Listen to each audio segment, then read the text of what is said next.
Hey guys, what's up? Right here, Grayze Dynamics. Welcome back to another review. Thank you to RJ for sending this over. Thank you very much. I appreciate it. Again, him sharing his wheels with me. Really nice. I can't say thank you more than enough. Thank you for tuning in. Thank you for being followers of Grayze Dynamics. I can't believe we've gotten to this point. We continue to grow and get bigger each month, and I thank you for that. All of the new people that keep coming in, thank you. All of those who've been with me from the beginning, thank you from the bottom of my heart. And thank you, members, for continuing to join me. And again, subscribe to me on Twitch and YouTube, sending me your hard earned money. I still can't believe it at times, but thank you very much. I appreciate it. With that being said, the Asher Arturo Pro. What can I say? Really well, really good wheel. We'll go ahead and pop it off here from the wonderful mount made by my guy Matt at Simulation R Us. So I'll slide that to the side. So first, let's take a look at the grips. If you look at them here, now they're really nice silicone rubber. They're not very thick or chunky as compared to some other wheels, but they have that tacky feeling that I love, and I think they feel really good in hand. With that being said, the wheel without the QRs, nice weight, average weight. I added about 400 to 500 grams just with the spacer and the QR. This is a SimMagic NRG style. That is what I use on my rig. So you'll have to use, if you want to mount it without taking the wheel open, which I definitely don't suggest, you'll have to use some sort of spacer in between. I've got a 50 mil spacer. As you can see on the back of the wheel, it's got your top paddles as well as your shifter and your clutches. I have to say, feels really good. On the front, you've got, if you want to count, 1, 2, 3, and 4 of these wonderful thumb encoders.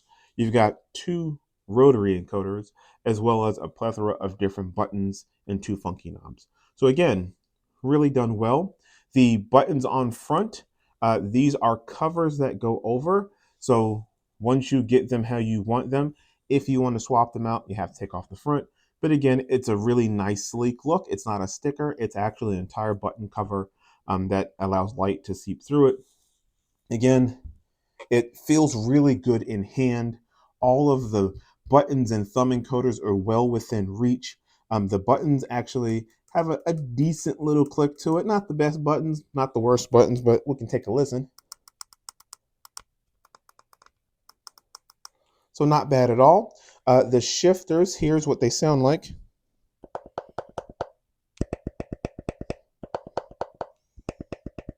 Definitely sound like they've got some dampening on there to make it not as clicky. And then you've got your clutches here. So we'll go over that. It comes with your standard USB cable, so you can plug it in. It also has a connection on the inside here. So if I wanted to run like my Dan Suzuki QR, or you wanted to run an Ace-Tech base, attach it and go wireless, you absolutely can do that. It's got a few logos on here with the Asher Racing up top, on front with that McLaren logo. And again, it's got some on its shifters as well. And again, I have to say, it's built really well. It's built as a high quality wheel, and that I will say it definitely is. Everything is sleek. It's put together really nicely. It definitely is a wheel that I think many of you would like if you did spend money on it. Again, taking a look at the front, it has a really nice ergonomic feel to it. It doesn't feel clunky and big and heavy. It definitely feels nimble compared to some other wheels I have tested. So what we're going to do is, that's pretty much what we think of it. Price-wise, you're going to spend a little over $1,000 for this. And again, everything all depends on what's in your budget because they do have different Asher Racing wheels. So again, depending on what's in your budget, if you want an Arturo Pro or an Arturo Ultimate, you're going to spend anywhere between 1,100 US dollars, 1,500 US dollars if you wanted something like a screen. They are quite ingenious in some of the stuff they do, which we'll talk about in just a second. But again, a really nice wheel. We'll get to the conclusion of what I think, and let's get it on the rig. All right, so we've got it on the rig. Before we start driving, let's take a quick look at the software, the Asher Racing control panel. You'll see it pulls up the Asher Racing Arturo Pro. We've got it connected via USB-C, USB directly to my hub. We could do it via the USB-C that's on the back of the wheel if I had like an Asher base, or I can use my Dan Suzuki QR and have it wireless, quote unquote, for me. But again, we've got it hooked up via USB. I'm going to go ahead and click on the settings. So now we get into the wheel. Really cool, really simple. Most things. It has clutches. So with these clutches, you can obviously set them to gas and brake, dual clutch master right, dual clutch master left. So I didn't really see an analog where you can set them as buttons. I don't know many people who set them as buttons, but I didn't see an option for it here. So maybe that's something you can do. But again, with that being said, you have those options. I set my bite point to 65%. That's usually how I usually keep it, unless I'm running something that it needs to be higher or lower. I know for people who run like the P cup, it needs to be something different. So that'll depend on your personal settings. The left and right clutch, these are set to linearity. I always keep them this way. I don't know the reason why I would use them as an S curve or have a custom curve on it. But again, you can set them when they go kind of wavy or whatever you choose to have happen. For me, a linear mode makes the most sense. But again, you have options to make those changes as well as set your dead zone high and low. So high, low. So again, that's completely up to you and how you decide to change it. But what I think is the best part of this wheel is their rotary switch modes. Now, their rotary switch modes are these two rotaries here, both left and right. You can set these as multi-position switches. You can set them as a multi-link, or you can set them as a regular encoder. It is really up to you, and that is a versatile thing to have on this wheel. And again, for people who don't have button boxes and stream decks and all the things that I have, maybe you have one thing that needs to control every single thing on your rig, and maybe that's just your wheel. Maybe you don't want all the extras that do all the nonsensical things you don't actually need. But maybe you just want to have a wheel, have your wheelbase, and that's it. This wheel can control everything you can throw at it. And by everything, I truly mean that. So for an example, so the first three you see on left and right, those are your standard modes. If you just want to be an encoder and pulse and do things like that and have a permanent, this is going to be 1, this is going to be 2, this is going to be 3, this is going to be 4, no matter where you turn it and remembers it in the sim, as long as the game supports a multi-position switch, then you're fine. But these here are going to be your essentially where you're going to have the ability to link these encoders to another function, and I'll explain what they are. Briefly, anyway. So BTN 3 and 9, these are buttons 3 and 9. BTN 4 and 10, these are buttons 4 and 10. Then you'll see encoder 1, which is this one, encoder 2, encoder 3, encoder 4, and then your traditional rotary encoder mode. This is really cool, and I think, again, wheels that do this, you're starting to see far more and more wheels come out with some sort of multi-link, some sort of encoder link to a button, things of that nature. And I think it's a really cool tool, again, because it gives you far more options, far more button inputs than you ever would have otherwise. And the way you simply do it is, let's say, for example, you want to set the left encoder to be buttons 3 and 9, and we want to set this right encoder to be encoder 4, which is this one. So once you would set it, you would click Write Configuration. Once you've written it, and like I said, down here you can change the encoder pulse width, again, depending on how you have your rotary encoder set. So once you have it set this way, now what ends up happening is these buttons become completely different. Depending on where you turn it, you get totally different buttons. So let's pull up SimHub here, and I have SimHub open. And what we'll do is we're going to go to the controller so you can see the different inputs. So now I'm going to push these buttons here. This is button 3 and 9, right? If I move this button, now it becomes button 80 and 81. If I turn it again, it becomes button 82 and 83. If I turn it again, buttons 83 and 84 and 85. So just a simple turn changes what these function as. But the right one, I have mapped to this one. So right now, it is 126 and 127, because that's on position 12. If I move it to 1, now it becomes button 104 and 105. And so forth and so forth and so forth and so forth. So technically, you could have well over 100 different inputs on just this wheel. Something that makes it, again, with those wheels like my Bavarian SimTech and many of the newer wheels that have adapted my Obvia LMP3 wheel that have come out with some sort of link to an encoder to give you more functionality, whether it's to encoders, whether it's to additional paddles, whether it is a rotary encoder. You have those options to link those items. Again, for me, it's not something I necessarily would use as much because I have plenty of buttons. I don't need as many on my wheel, but it's a nice feature to have. So now that we've went over that, let's get on track. All right, so we've got the car in the pits. Let's go ahead and get it started. You see a nice little animation here that comes in the default profile. So let's go ahead and get on track. So one thing I will say, I've been driving with this for a bit now. I really like it.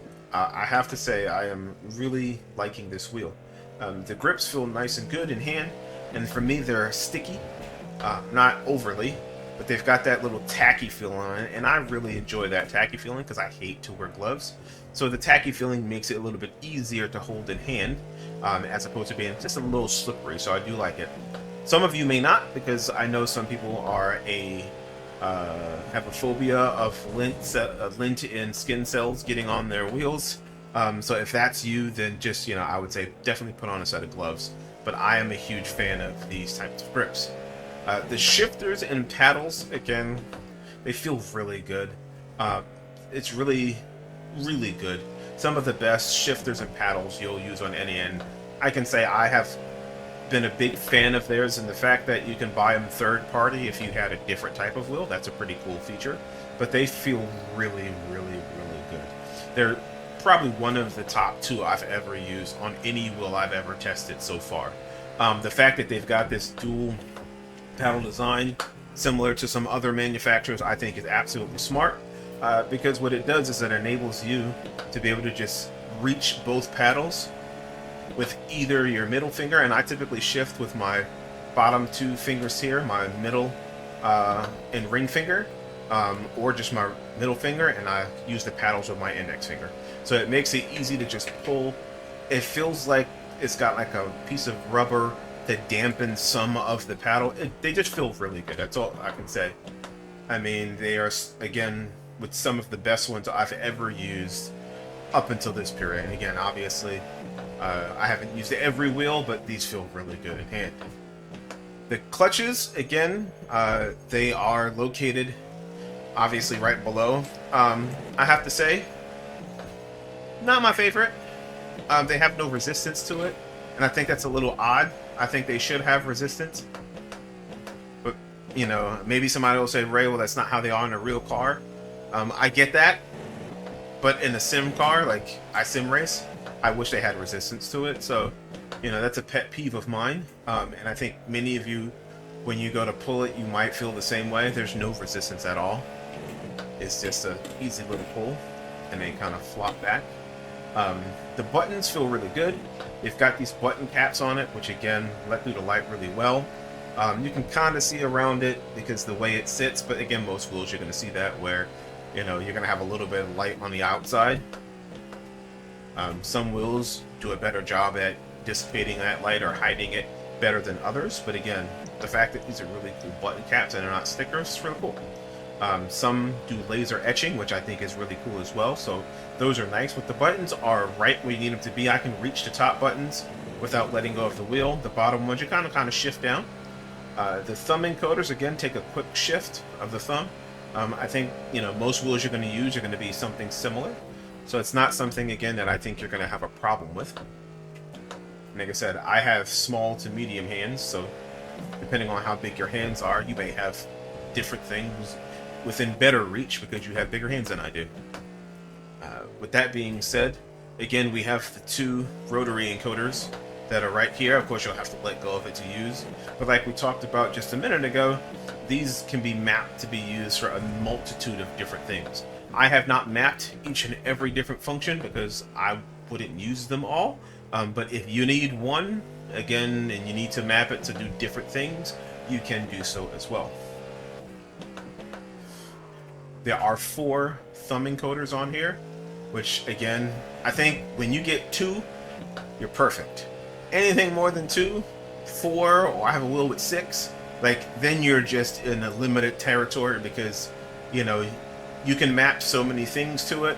Your ABS, your traction control, your brake bias, and other functions can be mapped to it as well. So again, the fact that you have 4 just makes life a little bit easier.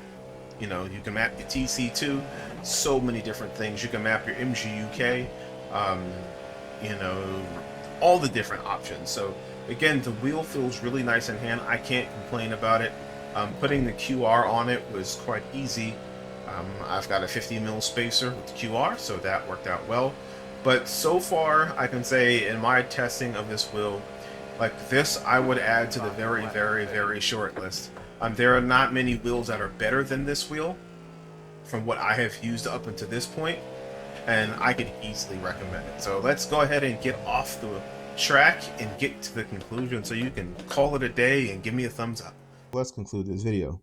Really simple. It's a great wheel. One of the best wheels I have ever used on this channel. Is it the best wheel? Well, that's for me to tell you later. But it definitely is one of the best wheels I've ever used. Grips feel good. Not as chunky as I'd like them, but they feel really good. The shifters on this wheel feel really good. I have to say, they did a great job, and I can see why people buy these third party to use on other wheels. These are absolutely great. If you have the option to use these types, then I would definitely highly recommend this amongst almost every other that I've used. But these feel absolutely great. And again, as a personal preference, these are some of the top 2, top 3 shifters I've ever used. So I will say that. The thumb engoders have a really good detent to them.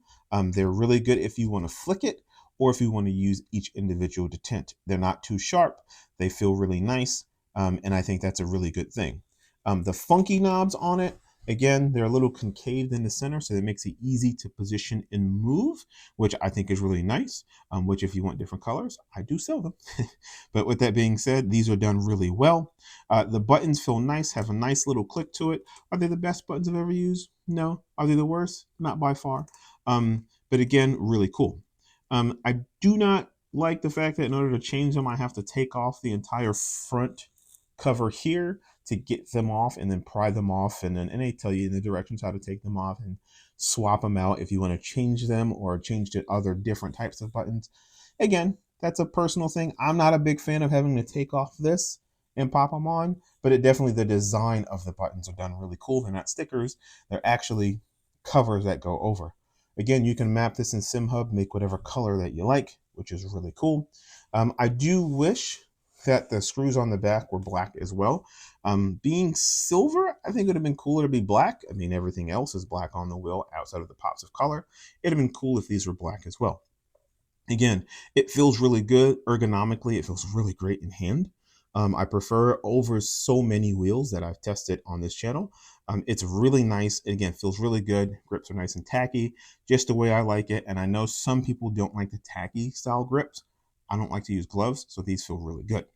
The encoders on the front here, these two, have a really nice click to it. You'll definitely know that you've clicked it because it takes a little bit of force to get into position, and you get that nice tactile feel when you do switch it. As far as the clutches on the back, now this is where I was a little disappointed. If you look, there's no resistance to this. Like, they just flick, and maybe that's something you want, but for as much as I would pay for this wheel, this needs to have some resistance to it. It needs to have some top-end resistance so that I can modulate better. As we know, potentiometers versus something like a load cell. When you have that pressure, you can modulate it better so that you release your master, and on the slave side, you can slowly release it because you got some tension there. The spring they use to me just is too soft. It should be much harder than this to pull it. But again, maybe that's a personal preference, but I think for as much as you pay for it, it could and should be better. But overall, I could highly recommend the wheel. The thumb encoders feel great. The regular encoders feel great. The buttons have, again, a decent click to it. The grips, everything is just really good. It ergonomically feels great. And I would say this is probably a top 3, top 4 wheel I've ever used on this channel. And I've tested quite a bit. Not as much as like some other people, but quite a bit for me. I definitely recommend it. I'd put it on your short list. I will have a battle of the fittest, so to say, of all the wheels I have right now, just to kind of tell you where I think this ranks. But for the price, I think it's worth it. Spending about $1,100, that price range has got a lot of wheels in it, from the Grid MPXs to the Bavarian Simtech Alphas, and there's so many wheels in that range. Now you have things, like the GXL V2 from Gomez Sim Industries coming out. That's going to be right in that same range of wheels, between that $900 to $1,100 range. So many wheels are in this price range. So far, this is the second best or third best wheel I've used in this price range by far. So I would definitely say add it to your short list. It's a really good wheel. I can highly recommend it, and I hope you think it's worth it for you, because if it is, go ahead and order one. With that being said, if you enjoyed this video, my channel, what I bring to the table, the content, or just maybe I sound really good and you want to hear me talk all the time, I don't know. If you do, I appreciate it if you go ahead and subscribe to the channel. Then give me a thumbs up to let the algorithm know that you like this and you want to see more. And more importantly, turn on notifications so you see when new stuff's coming and you can check it out and tell me what you think. And in order to tell me what you think, leave a comment down below. As always, I appreciate you. Thank you for tuning in to Grayze Dynamics. I hope that you have a wonderful day, and I hope that the weather is good where you are. I'll talk to you later. Peace.